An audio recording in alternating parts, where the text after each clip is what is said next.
Մենք հենց հիմա գտնվում ենք L-Drive-ի հետնամասում։ Ես կուզենայի նշել, որ այդքան էլ պատրաստված չենք ձեզ դիմավորել, որովհետև իրականում մենք վերանորոգման ընդլայնման փուլում ենք։ Մեքենաների տեղավորելու հետ կապված, ցուցադրելու հետ կապված եւս խնդիր ունեինք, ու հիմա սրահը նորից վերանորոգման փուլում մեծացնում ենք։ Փաստացի այս պահին մեր մեքենաները դրսում են կանգնած, բայց վաճառքը չի կանգնել, աշխատանքային process-ը չի դատարել, փորձում ենք փոքր ինչ-որ սրահից այդ ամեն ինչը կազմակերպել, մինչև առաջիկա մի 25 օրում մաքսիմում նորովի կվերաբացվի սրահը, ավելի սիրուն, ավելի կանչող դիզայնով, L-Drive-ին վայել պատրաստ կդիմավորենք երկրորդ անգամ ձեզ նորից։ Կուզեմ սերվիզը տեսնենք, Մագա ջան, որտեղ սերվիզի աշխատանքները չի խաթարվել, աշխատում են, ճիշտ ընդլայնվում ենք, ավելի ենք մեծացնում, բայց չի խանգարում։ Եկեք մոտենանք, տեսնենք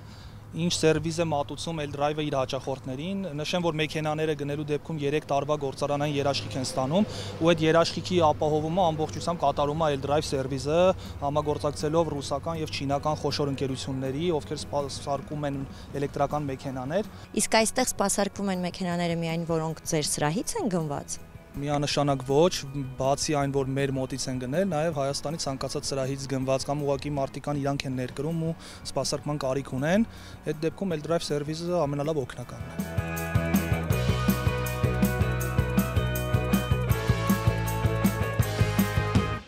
Օրինակ հենց հիմա Մագա ջան մեր հետևում լիսյան մակնիշի մեքենան է, որը պրեմիում դասի չինական էլեկտրոմոբիլ է ու Հայաստանում ինտերնետ հասանելիության հետ կապված խնդիր ունի, ինչը լուծում է պահանջում սովորական ինտերնետ SIM card տեղադրելով, որը կատարում են L-Drive սերվիզում, հենց հիմա այդ աշխատանքն են գնում, ինքը բավականին բարդ աշխատանք է ու ոչ հասանելի բոլոր սերվիզներում։ Մենք ունենք մատուցում ենք այդ ծառայությունը, մինչև հաճախորդին հանձնելը ամբողջությամբ full, այսպես ասած, փաթեթը պատրաստած մեքենայի ամբողջական ֆունկցիոնալությունը ապահովված հանձնում ենք հաճախորդին։ Ասենց առաջի հայացքից վայ նոր ավտոն ինչի համար են քանդել բան, բայց այլ լուծում չկա, իսկ քանդել եւ հետ հավաքելը նույն գործարանային ոնց անում են գործարանում, նույն ձեզ հետահավաքվում, ոչ մի խնդիր չկա, վախենալու ոչինչ չկա մի խոսքով։ Մարդիկ ասել նավիգացիան Հայաստանում չի աշխատել, լոկացիաները Հայաստանում չի ճանաչել, բայց բացի նավիգացիան հիմա իդեալական նաեւ լիդարներն է ճանաչում, ճանապարհների գծանշումներ չլինելու դեպքում նույնպես մեքենան հնարավորություն է տալիս ինքը ավտոմատ գծանշումներ անում է, ռիսկերը հասկանում է։ Հիմնականում ինչ հարցերով են դիմում։ Քանի որ մեքենաները լրիվ նոր են, իրանք էական խնդիրներ չեն էլ առաջացնում հաճախորդների համար, որպեսզի գան սերվիս սպասարկում։ Առաջնային սպասարկումն է, յուղերի փոխարինումն է, զտիչների փոխարինումն է, սրահի եւ յուղերի զտիչների, ու տենց ընթացիկ առաջացած շատ մանր դետալներ, ինչ որ այս փուլում ավելի շատ վթարի համար են դիմում, վթարված մեքենաների վերանորոգման հետ կապված։ Ուզում եմ նշեմ նաեւ, որ L-Drive ավտոսերվիզը հագեցած է ոչ ժամանակակից, այլ գերժամանակակից սարքավորումներով, ունենք գրեթե ամեն ինչ, ինչը պետք է մեքենան սպասարկելու, մեքենաները սպասարկելու համար, սկսած դիագնոստիկ ապարատուրայից, որը շատ թանկարժի եւ շատ դժվար հասանելի է։ Դու պետք է քո որակով, քո ստատուսով կարողանաս այն մատակարարով, որ պետք է դա տար, իրեն համոզել, որ դա դու կարողանում ես սպասարկես, ունես համապատասխան մասնագետները, չունենալու դեպքում միանշանակ չես կարող նաեւ ունենալ սարքավորումները։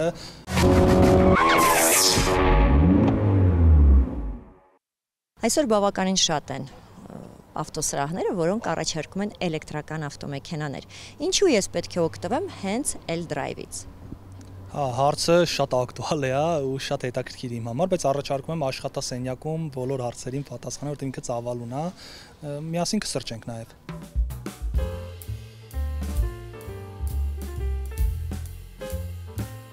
Հաճախորդները իրականում մեզ ընտրում են շատ տարբեր պատճառներով ու շատ ունեցած առավելություններով։ Առավելություններից մեկը այն է, որ սպասարկում ունենք եւ 3 տարի մեքենաներին գործարանային երաշխիք ենք տալիս ու երաշխիքային սպասարկում ենք տալիս։ L-Drive-ը ունի շատ ճկուն համագործակցություն Հայաստանի գրեթե բոլոր ավտովարկ ունեցող բանկերի հետ։ Ավտովարկավորման արդյունքում մեքենաների ձեռք բերելը ավելի մատչելի ու ավելի հարմար է լինում։ Նշեմ նաեւ, որ բանկերը ոչ բոլոր ավտոներկրողների հետ են աշխատում, այսինքն եթե դու քեզանից ներկայացնում ես այնպիսի ընկերություն, որ մարդիկ ուզում են քո հետ աշխատեն, ու մարդիկ ասելով, այս դեպքում բանկերը ուզում են աշխատեն, դա արդեն նույնպես մեր առավելությունն է։ Հայ հասարակության համար ամենակարևոր կետերից մեկը դա գնային քաղաքականությունն է, բոլորս գիտենք, եթե մեքենան շուկայականից վաճառենք 10-20% ավելի բարձր, բնականաբար չի վաճառվի։ Մեր գները մեղմ ասած մրցունակ են, շուկայից միշտ ցածր են, մոտ իմ ասած տոկոսներ տոկոսներին համապատասխան 5-ից 10% շուկայում ցածր են, բայց այդ ցածր գինը որակի հետ ընդհանրապես կապ չունի։ Գինը ցածր։ Ինչի հաշվին է ցածր։ Ընկերության վաճառքների ծավալների հետ ես կկապեմ ու ձեռք բերած բանակցությունների արդյունքում մեր մատակարարներից ստացած հատուկ գները, որը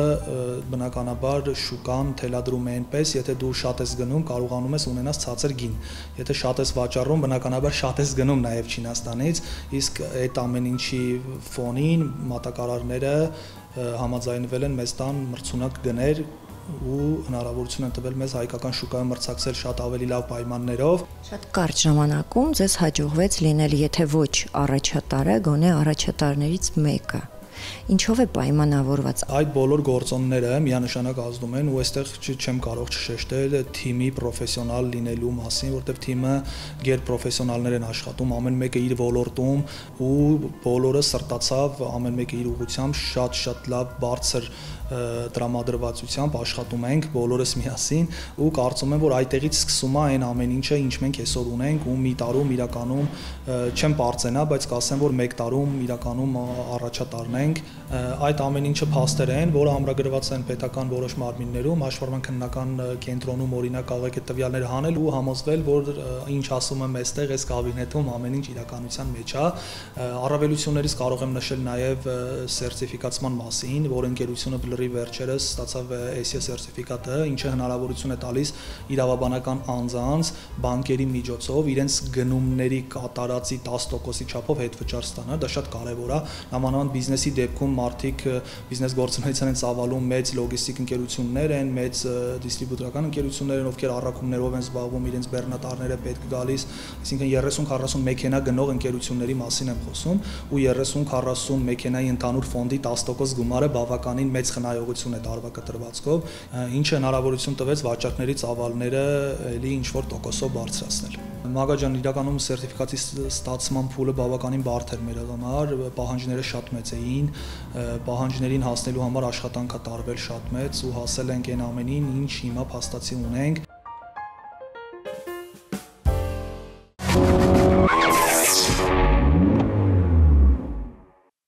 Հետաքրքիր է, թե դուք ինչ մեքենա եք նախընտրում, ինչով եք երթևեկում։ Մագա ջան, հենց հիմա մեր կողքը իմ մեքենան է, ես Zeekr 7X եմ վարում, իմ հոլովակներում մի քանի անգամ նույնիսկ հաճախորդներին ցույց եմ տվել, խորհուրդ եմ տվել, որտեվ ես երկար եմ մտածել այս մեքենան ձեռք բերելուց ու տենց ես շուտ կողմնորոշվող մարդ եմ, բայց մեքենայի առցում այս անգամ մի քիչ բարդ էր, որովհետև սիրում եմ գույքը ձեռք բերել ու երկարատև դա լինի, էլի ոնց որ շուտ չփոխեմ, վերջապես ընտրեցի, ահա իմ անձնական օգտագործման մեքենան Zeekr 7X-ն է։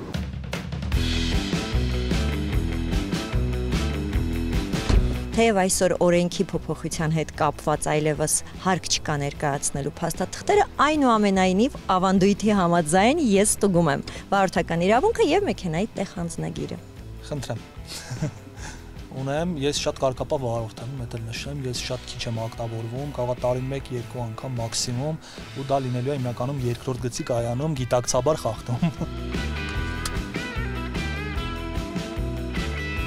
Որ փողոց ենք դուրս գալիս, որտեղ է գտնվում սրահը։ Մենք դուրս եկանք Դավիթ Բեկ փողոց, ավելի ստույգ սրահը գտնվում է Դավիթ Բեկ 20-7 հասցեում։ Այստեղ մեքենան հուշեց մեզ ամրակապվելու մասին, բայց ավելի շատ երևի օպերատորին էլի, ոչ թե մեզ, մենք ամրակապված ենք։ Круговое движение, первый съезд։ Իմիջիալոց այսօր մեքենայի վրա AirDrive սերվիզում աշխատանք են կատարել, բավականին բարդ ու ծավալուն աշխատանք, ինտերնետ հասանելիություն են տվել մեքենային, ինչը շատ դժվար է Zeekr-ների դեպքում Հայաստանում շատ քչերն են կարողանում նման բան անել։ AirDrive սերվիզի ծառայությունը եւս մատուցում է։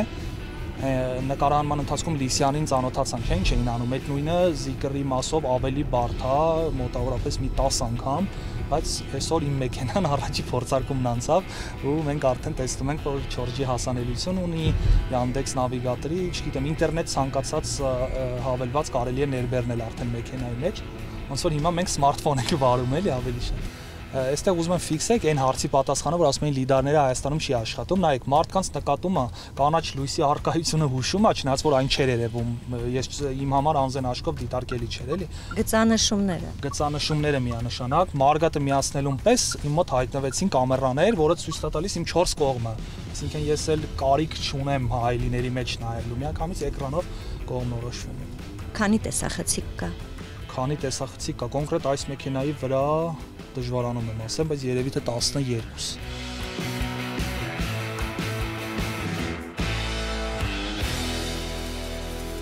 Բավականին փափուկ էր։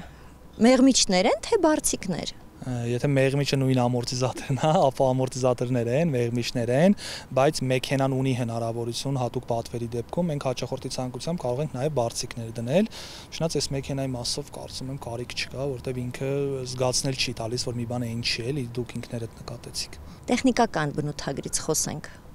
Մեքենան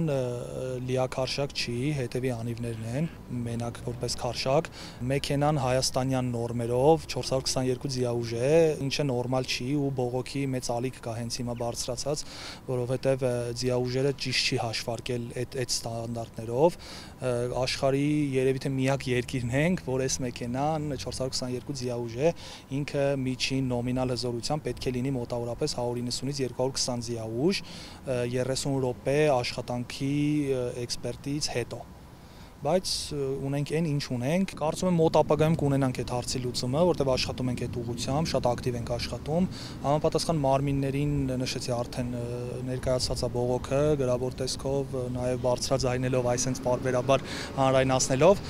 մոտ ապագայում կարծում եմ մյուս տարվանից հարցը արդեն կլուծվի, որովհետև ամբողջ աշխարհում դա այլ ձև է հաշվարկվում, մենակ մեր երկրում է այլ ձև հաշվարկվում։ Դուք էլ նշեցիք, որ ձեզ էլ են դիմում այդ հարցով, ձեզ էլ են ասում։ Կարծում եմ հենց այսպես բողոքի ալիք բարձրանալով ի վերջո լուրջ կվերաբերվեն այս ամեն ինչին, որտեղ էլեկտրական մեքենան ինչի մասին է, էլեկտրական մեքենա ասելուց առաջինը հենց խնայողությունն ենք պատկերացնում, իսկ ձիաուժերի հաշվին գույքահարկ հաշվելը միանշանակ սխալ է։ Մենք բոլորս այն մարդիկ, ովքեր գնում են, պատրաստ են միանշանակ վճարել պետտուրքերը, գույքահարկերը, բայց դա չպետք է լինի բենզինային շարժիչների հետ հավասարեցված ինչ-որ գույքահարկեր։ Մեր մեքենաները ժամանեցին։ Եվս երկու մեքենա ենք մենք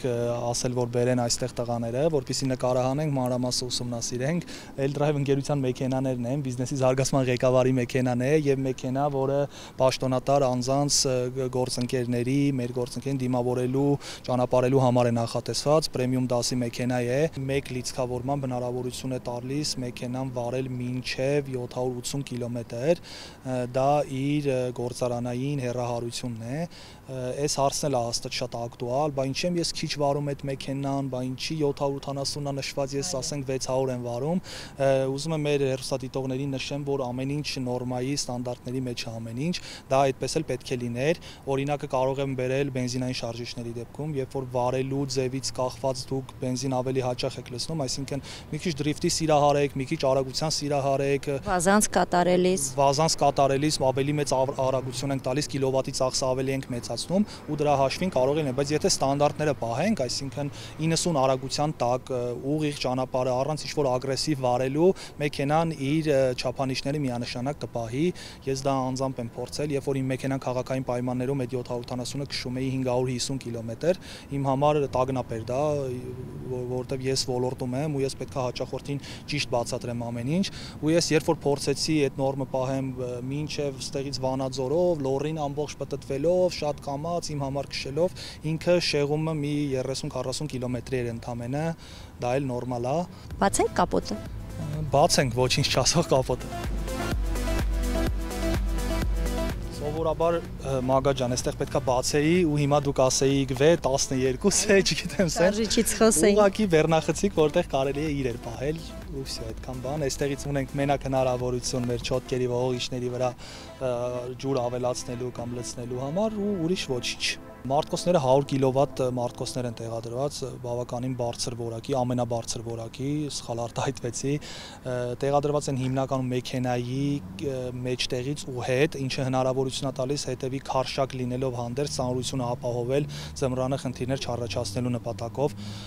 հենց այդ հաշվարկն էլ արած է մարտկոցները տեղադրելու համար, ինքը նվազագույնը ծառայելու է 15 տարի այդ մարտկոցները, Չնայած որ մեր դեպքում մենք տալիս ենք 3 տարի գործարանային երաշխիք այդ մարտկոցներին, ցանկացած խնդրի դեպքում լուծում ենք այդ խնդիրը կամ մարտկոցը փոխարինում ենք, բայց վստահ եմ, որ նման խնդրի չենք առնչվելու այս մեքենաների դեպքում, որովհետև փորձը ցույց է տալիս, որ ոչինչ էլ չեն լինում։ Կոպիտ ասած, դա գործարանի համար ապահովագրություն է տարիների այդ երաշխիքը։ Աղեշ ջան, ասացիք, որ 15 տարի կծառայեն եւ վստահ եք։ Այ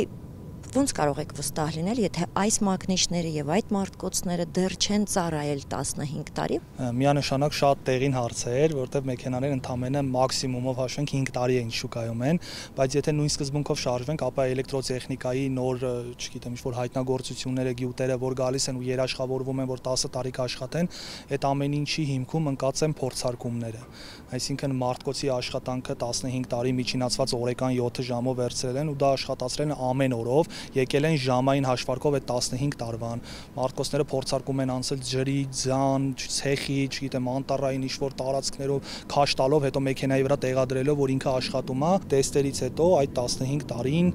երաշխավորված իր ծառայելու ժամկետն է։ Փակենք եւ բացենք բեռնախցիկը։ Իրա փակելն էլ է հետաքրքիր, ինքը ուղղակի պետքա ուժեղ փակել ու վերջ, էլի, այսինքն մյուս մեքենաների դեպքում sense բան ենք լրացուցիչ, հա, լրացուցիչ, ուղղակի պետքա վերևից թողնել ու ինքը կփակվի։ Հիմա տեսնենք ինչ կա բեռնախցիկում։ Ես նշել էի արդեն, որ այսօրի մեքենայի վրա աշխատանքներ են կատարել, վերջնականացված չի, այստեղ նույն ձև ոնց սա է փակվում, այսինքն փակվում է, դա մնաց սերվիզում, վերմակ, ինչ-որ, որը ճանապարհներին մեկ-մեկ երեխաներին է պետք գալիս։ Այստեղ թղթեր են ուղղակի, այցեքարտեր են, մոտս պահում են պարբերաբար լրացնելու համար, պայուսակ, որտեղ թղթեր են էլի, թղթապանակներ, ինչ-որ բաներ, այստեղ կապ չունեցող մեքենայի հետ, ուղղակի տրոսեր բանի համար մնացած, ճանապարհին մնացած մարդու օգնեցինք ու տենց մնաց մեր մեքենայի մեջ։ Այստեղ կարևոր բան կա։ Այստեղ է լիցքավորիչ, որը հնարավորություն է տալիս ոչ fast charge անելու համար, այսինքն հյուր ես գնացել միտեղ ինչ-որ հյուրանոցում, ուղղակի մեքենան երկար ժամով ցածր կիլովատով լիցքավորելու համար։ Սովորական հոսանքից Հա, սովորական 220 վոլտ հոսանքից միացնենք 3.5 կիլովատ ժամում լիցքավորում է, արժի ունենալ, չնայած որ այսքան ժամանակ դեռ պետք չի եկել ընդհանրապես հերիքում է։ Այստեղ գործարանային արտադրության իր ակերի նասոսն է, ժիլետ, նախատեսված, կահավորած այնտեղ քարշակ ինչ-որ այլ մեքենայի օգնություն ցուցաբերելու համար, հələ որ էլի պետք չի եկել։ Այստեղ ենթադրում եմ երեխաներիցս մեկն ու մեկը ինչ-որ գնդակ է թողել, բայց այն անվադող չի ունենում էլեկտրական մեքենաները, այ հենց այդ նասոսը հնարավորություն է տալիս հատուկ նյութի միջոցով փչել ու այդ հատուկ նյութը այդ որտեղից որ անցք կա, որ օդը թողում է, այդ տեղից փակում է ու դու կարող ես ճանապարհը շարունակել։ Այս կոճակները նախատեսված են նստարանները հետևի բեռնախցիկից կառավարելու համար, չգիտեմ, ինչ-որ բան ես դնում մեծ ավելի, քան պետք է լինել, ծալում ես, բացում ես։ Այստեղից շատ հետաքրքիր հնարավորություն ունի 220 վոլտ հոսանքի հասանելիություն, այսինքն քաղաքից դուրս գնալու համար էլ էս մեքենան հարմար, մենք 220 վոլտ հոսանք միշտ ունենք, այնտեղ ունենք նաև 12 վոլտ հոսանքի, նույն էս ամեն ինչը 12 վոլտ հոսանքի համար, այնպես որ այդ մասով էլ է մտածած, էլի չինական ընկերությունը ավելի մանրակրկիտ մտածել է կոմֆորտի ու մարդուն հարմար լինելու մասին։ Մտահոգություն կա նաև լիցքավորման կայանների քանակի հետ կապված, հատկապես մարզերում։ Ես ինքս շատ եմ մարզերով ման գալիս ու երբեք չեմ ունեցել խնդիր լիցքավորման հետ կապված։ Մեր երկիրը Փառք Աստծո էլեկտրոմոբիլների մասով հաստատ տարածաշրջանում առաջատարն է։ Ունենք հստակ քանակ լիցքավորման կայանների։ Արագ լիցքավորման կետերը գերազանցում են մոտ 150-ը, բայց դա կետային, այսինքն հնարավոր է ամեն կետում լինի 7-10 կայան, 3 կայան տեղադրած, ինչը բավականին մեծ ցուցանիշ է։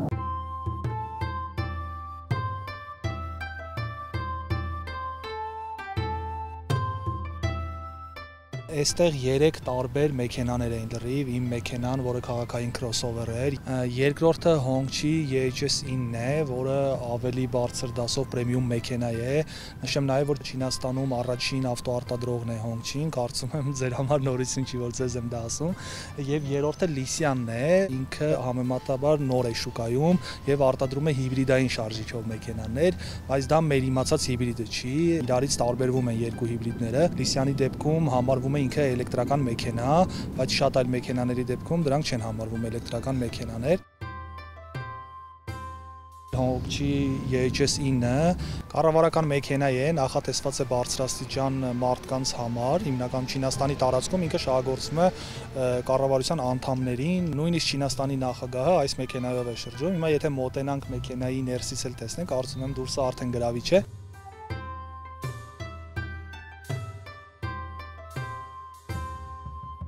Ինչպես տեսանք արդեն Մագաջան, երկու նստարանների վրա տեղադրված են էկրաններ, որտեղ կարող ենք ֆիլմ դիտել, երաժշտություններ լսել, YouTube-ից օգտվել, չգիտեմ, ինչ հնարավորություն ունի սմարթֆոնը այսօր։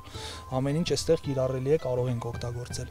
Այս մեկ վահանակ ասեմ երևի, որտեղ ինքը ավելի շատ ոչ թե էկրան է, այլ վահանակ է ծառայում որպես, այս մի վահանակից կարող ենք կառավարել մեքենայի ամբողջ ֆունկցիաները, կլիմատ կոնտրոլը, նստարանների հետ, առաջ, մի խոսքով մեքենան ստեղծված է հենց ուղևորի համար, այսինքն ամեն ինչ անենք, որ ուղևորի համար հարմար լինի։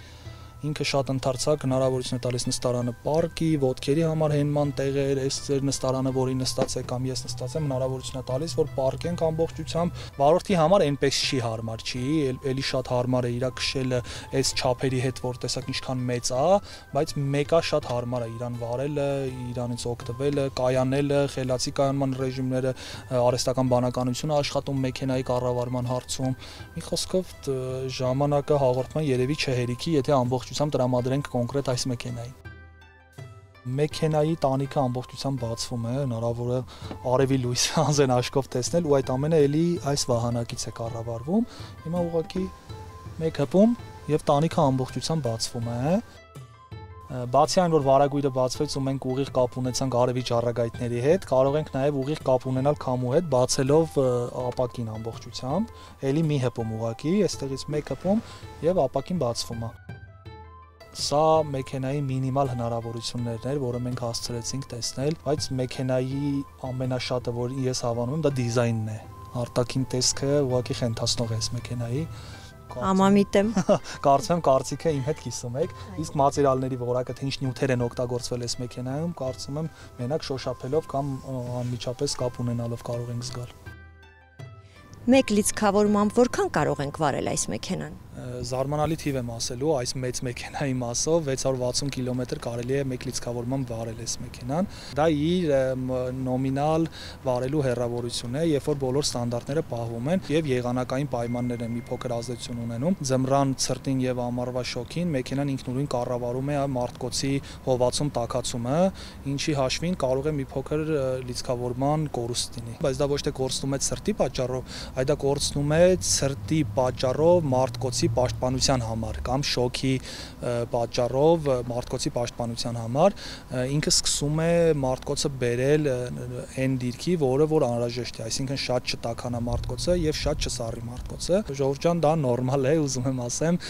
խոճապի մի մատնվեք, ձեր մարտկոցի չի փչացել, ամեն ինչ տենց է, հենց դասագրքային օրինակով այդպես էլ պետք է լիներ։ Արդյոք էլեկտրական մեքենաները հաճախ են հրդեհի բռնկվում։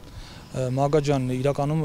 իմ համար ցավալի հարց տվեցիք, ձեր համար կարծում եմ եւս, որովհետեւ վերջին շրջանում 1 տարում Հայաստանում հրդեհից մարդիկ են տուժել եւ եթե չեմ սխալվում 5-ից 6 պատահար ունենք 1 տարվա ընթացքում բենզինային շարժիչով մեքենա, մասնավորապես գազով մեքենաների դեպքում, բայց փորձ չունենք ամբողջ Հայաստանի մասշտաբով եւ գոնե 1 մեքենայի ինչ որ հրդեհի վիճակագրություն չկա։ Վիճակագրություն ընդհանրապես չկա, Հայաստանի մասով եմ ասում, աշխարհում չեմ ստի ուսումնասիրություն չունեմ այս պահին 1 տարվա, բայց էլեկտրական մեքենաների մասով դա համարում եմ միֆ, ամեն ինչ հնարավոր է, ունեցել ենք 1 դեպք հրդեհ եղել էլեկտրական մեքենայի, բայց դա ավելի շատ եղել է պատճառը ոչ ճիշտ տեղադրված լիցքավորման կայանից, այլ ոչ էլեկտրական մեքենայից, Ծառավաղբյուր փողոցում կհիշեք երևի մամուլը անդրադարձավ Honda EHS 1 էր, եթե չեմ սխալվում այրվել, բում ապրեց, վայ տեսակ, որ ասում էինք, բայց հետո հետազոտությունները ցույց տվեցին, որ սխալ լիցքավորման կայան էր տեղադրված, հոսանքը չէր թույլ տալիս այդ կայանը այդտեղ տեղադրել, բայց մարդիկ տեղադրել էին, խնդրում եմ, հորդորում եմ բոլորին, որ պահեք անվտանգության կանոնները, հետևեք մասնագետների խորհուրդներին, որպես այդպեսին ձեր մեքենան չի այրվի, եթե ամբողջ անվտանգության կանոնները պահպանված լինեն։ Իսկ ինչ կասեք ճառագայթման մասին։ Հա, էլի ցավալի թեմա է, բիզնեսը նոր սկսելու ժամանակ գիտեք ինչքան զանգեր էինք ստանում, որ այ բան դուք ճառագայթումը գիտեք, ամբողջությամբ նույնիսկ համեմատում էին միկրոալիքային վառարանի հետ, ասում էին, որ դա նույնն է, նույն վնասներն է։ Ես ինքս փորձարկումներ արել եմ, անցկացրել եմ այդ սարքը, առել եմ ճառագայթում ստուգող, փորձարկել եմ տարբեր մեքենաների վրա, նորմայից շեղում ոչ մի մեքենայում չի եղել, նույնիսկ մեքենաների 80%-ից ու ավել 0 է եղել այդ ցուցանիշը։ Եթե գնորդը գա ուզենա իր անձամբ գնվող մեքենայի վրա փորձարկել, կարող է փորձարկել ու տեսնել, թե ինչ ճառագայթում կա սմարթֆոններում եւ համակարգիչներում ու ինչ ճառագայթում չկա այս մեքենաներում, մոտավորապես 100 հազարապատիկներով ավել է, քան սովորական մեքենայում, որը որ կարար լինել։ Միակ ճառագայթման տեղը, որ մի փոքր ցույց է տալիս, բայց այդ անլար լիցքավորիչն է, որը որ բենզինային շարժիչներում էլ կա ու էլի ցույց է տալիս, դա խնդիր չի։ Էլեկտրոմոբիլները ճառագայթումից առաջացնում են քաղցկեր։ Իսկ հիմա այս սարքի միջոցով կստուգենք ճառագայթման մասին ինֆորմացիա։ Մենք գտնվում ենք BYD E2-ի սրահում, ֆիքսենք, որ մեքենան գործի դրված վիճակում է։ Փորձենք սարքի միջոցով բարձել։ Թույլատրելի չափը նշեմ, որ մինչև 4-ը թույլատրելի չափ է, 0.4-ը։ Այստեղ մեկ այլ մոդել է BYD-ից, որը ավելի թանկարժեք մեքենա է, քան նախորդը, որը նկարահանում էինք։ Նույն կերպ գործի ենք դնում մեքենան։ Խնդրում եմ նայեք, անմիջապես մեքենայի սրահում որպես ճառագայթում ինքը չի տեսնում եւ չի գտնում։ Հիմա փորձենք մարտկոցի հատվածում, որը նույնպես 0 է։ Փորձարկման արդյունքները ֆիքսելու համար ես ցանկանում եմ սմարթֆոնի վրա կիրառել։ Մոտեցնում ենք սմարթֆոնին։ 89.6 մինչև ես տեսա, 116 մինչև ֆիքսեցի, կարծում եմ տեսախցիկը նույնպես ֆիքսեց, ինչը իմաստ չեմ գտնում խոսելու համակարգիչների մասին, թե ինչ խնդիրներ կարող են առաջացնել համակարգիչները, իսկ մեքենաներում մենք այդ ամբողջը տեսանք։ Այնպես որ ուզում եմ ասել, որ այս ամենը միֆ է եւ իրականությանը չի համապատասխանում։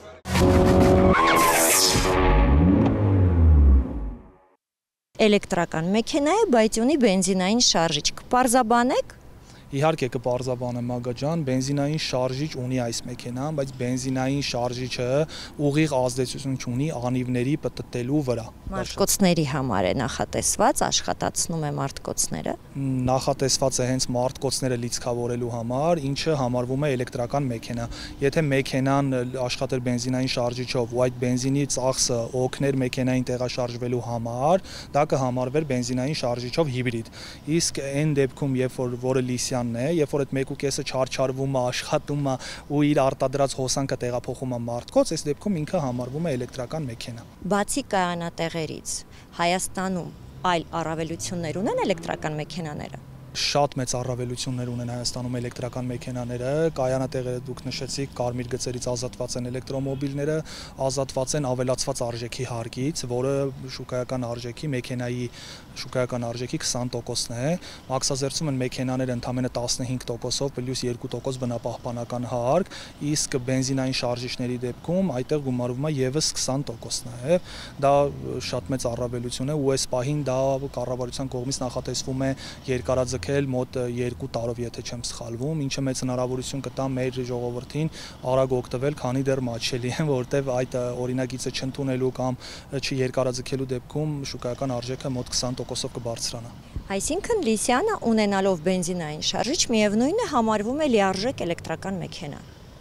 Այո, ինքը լիարժեք էլեկտրական մեքենա է համարվում եւ օգտվում է բոլոր իմ նշած առավելություններից։ Ուզում եմ նշեմ, որ այս մեքենան շատ մեծ պահանջարկ ունի Հայաստանում այս պահին,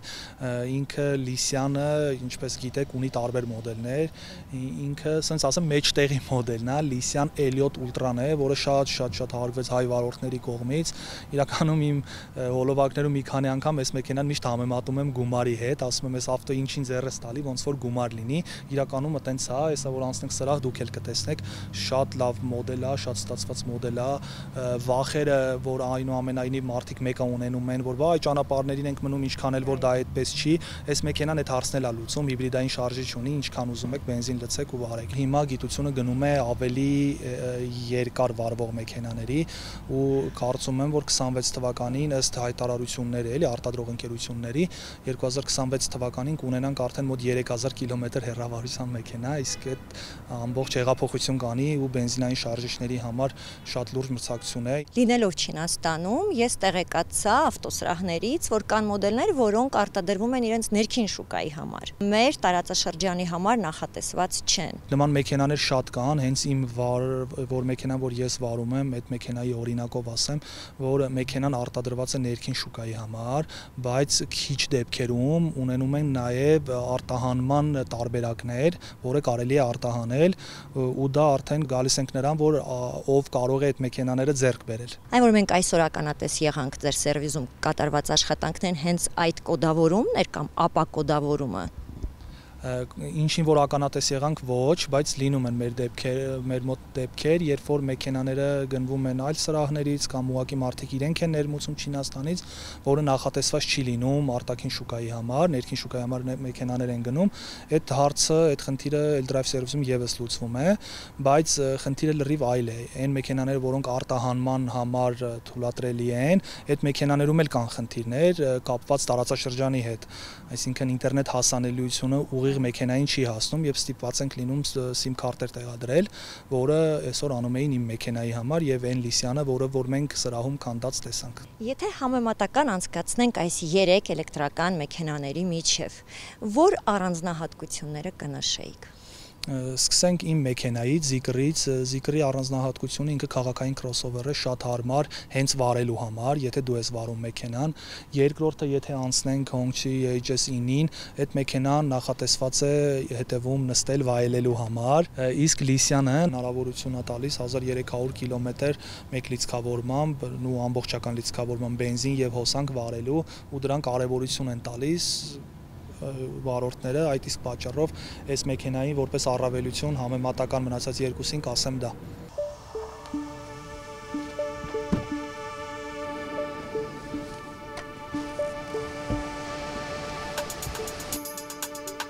Ինչպես նշեցի Մագա ջան, այս մեքենայի վրա ցածր արժեքի ինչ որ դետալ չկա արդեն, դուք ինքներդ եք տեսնում։ Այս մեքենայի վրա այն աշխատանքը, ինչը որ ասում էի մերոնք անում են, այդ կատարված արդեն ու մեքենան ամբողջությամբ հնարավոր է սմարթֆոնից կառավարել։ Հետ առաջ, չգիտեմ, նստարանները սառեցնել, միջև նստելը ամռանը տաքացնել, նայել լիցքավորումը քանի տոկոս է մնացել, չգիտեմ, շենքում 16-րդ հարկից տեսնել մեքենայում ինչա կատարվում, կամերաներով նայել արդյոք մեքենային ով է մոտեցել, ու sense լիքը հնարավորություններ, ինչը հենց այդ SIM քարտի տեղադրումն է տալիս Հայաստանում։ Եթե նկատեցիր, արդեն շատ բարձր ենք նստած, ինքը այն ջիպ ասածն է, էլի, ոնց որ իրական ջիպ է, չափերը։ Համար ինձ հոգեհարազատ էր։ Հա, ձեր վարած մեքենայի հետ ուղիղ համեմատական է։ Դրա համար վարելուց չես նեղվում, այս մեքենայի չափերը չեն խոչընդոտում կայանելիս, ինչքան էլ արտաքին տեսքից ինքը մեծ է երևում, շատ հեշտ է վարել, ու այդ ավտոմատ կայանման ռեժիմ տենց բաները չեմ էլ ուզում ասեմ, որտեղ այդ արդեն այս մեքենաների մասով ավելի կատարելագործված բաներ կան, քան ավտոմատ կայանելը։ Եվս մեղմիչներ են, թե բարձիկներով է։ Կոնկրետ այս մոդելի վրա բարձիկներ են, բայց մի մոդել ցածրները արդեն լրիվ մեղմիչներով են լինում, այս մեքենան բարձիկներով է, ինքը տեսակ դուռը բացեցինք, այդ պարոկ կոչվողները բարձրացան,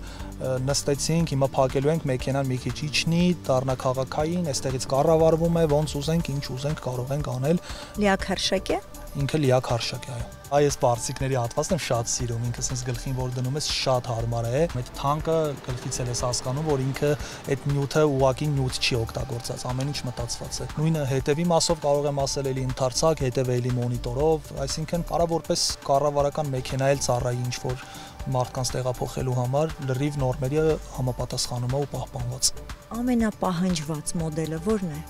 Ամենաշատ վաճառվող բրենդը դա BYD-ն է, այս պահի դրությամբ ես մեր վիճակագրությամբ եմ ասում, պահանջված է շատ հենց այս մեքենայի այս մոդելը Elliot Ultra-ն, ամեն չեմ ասի երկրորդ, բայց ամեն 4-րդ գնորդը այս մեքենայից է գնում, բայց ընդհանուր առմամբ որպես բրենդ ամենաշատ վաճառվողը դա BYD-ն է։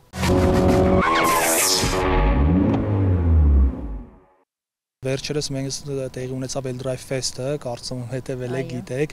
L-Drive-ի ծննդյան տարեդարձի հետ կապված ամենամյա ֆեստ ենք կազմակերպում, շատ մեծ, խաղարկեցինք ավտոմեքենաներ, հեռախոսներ, ուղղաթիռով թռիչքներ, ուղևորություն դեպի Չինաստան, ու սենց շատ լավ անցավ ամեն ինչ, դա լինելու է ամենամյա, դրանից զատ պարբերաբար ամեն ամիս գրեթե մենք ունենում ենք խաղարկություններ, եռամսյա ավելի մեծ խաղարկություններ, այս պահին ունենք գործող մեծ խաղարկություն, որը տարվա վերջ կամփոփվի, iPhone 17-եր են խաղարկվելու, բազմազան տարբեր նվերներ են խաղարկվելու ու շատ հետաքրքիր ձևով են խաղարկվելու, թող անակնկալ մնա, վերջում կիմանան։ Ունենք ակցիա 3 եւ ավել մեքենա գնելու դեպքում որպես կորպորատիվ հաճախորդ շատ լավ արժեքներ են ստանում։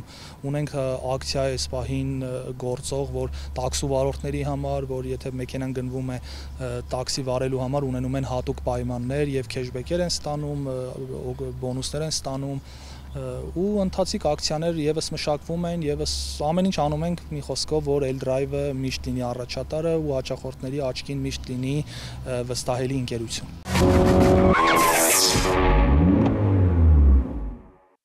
Էլեկտրական մեքենաները նույնպես օգտագործում են յուղ, պարզապես ռեդուկտորի յուղ։ Այո, ցանկացած էլեկտրոմոբիլ ունի կարիք յուղի, որովհետև ռեդուկտորները չեն կարող, ուղղակի շարժանում է ցանկացած մեխանիզմ, ինչ որ ձե պետքա հովացվի։ Հիմա այդ հովացման մեխանիզմը էլեկտրական մեքենաների վրա ոնց որ բենզինային շարժիչներինն է յուղի միջոցով է լինում, բայց դա այն յուղը չի, ինչ մեր հաճախորդները կամ մեր հեռուստադիտողները մեծ մասամբ պատկերացնում են, այսինքն մոտորի հետ կապված ոչինչ պետք չի, որտեվ չկա այդ։ Ռեդուկտորների համար է պետք ու շատ քիչ քանակի։ Մոտավորապես մեքենաներ կան 800 գրամ ընդհանրապես ընդհանուր առմամբ։ Իսկ դա շատ քիչ է, բյուջեին չի նեղում, չգիտեմ, ասենք եթե բենզինային շարժիչի S դասի մեքենայի յուղ փոխելը արժենում է մոտավորապես 200-300 դրամ, այս դեպքում ընդամենը մի 30,000 դրամի մասին է խոսքը։ Մեր գործընկերոջ Մոսեսկո ընկերության կողմից բերել են բարձրորակ յուղ Divinol, որը հենց էլեկտրական մեքենաների ռեդուկտորների համար է նախատեսված։ Հենց ժամկետը գա անպայման վարելու կիլոմետրից է կախված, կփոխեմ մեծ սիրով, շատ շնորհակալ եմ գործընկերոջը ձեզ։ Փոխելուց հետո կարծիքս էլ միանշանակ կասեմ կամ մեր մասնագետները իրենց կարծիքը կարտահայտեն։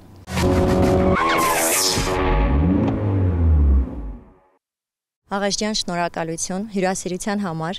ինֆորմացիայի համար, ես կարծում եմ շատ օգտակար հաղորդում էր։ Ես եմ շնորհակալ Մագա ջան հաղորդման հյուր լինելու համար, շնորհակալ եմ նվերների համար, շնորհակալ եմ Մագա ավտոյին եւ շնորհակալ եմ հենց Մագային այս գեղեցիկ հաղորդմանը մեզ ներգրավելու համար։ Անվտանգ երթևեկություն։ Բոլորիս շնորհակալ եմ շատ։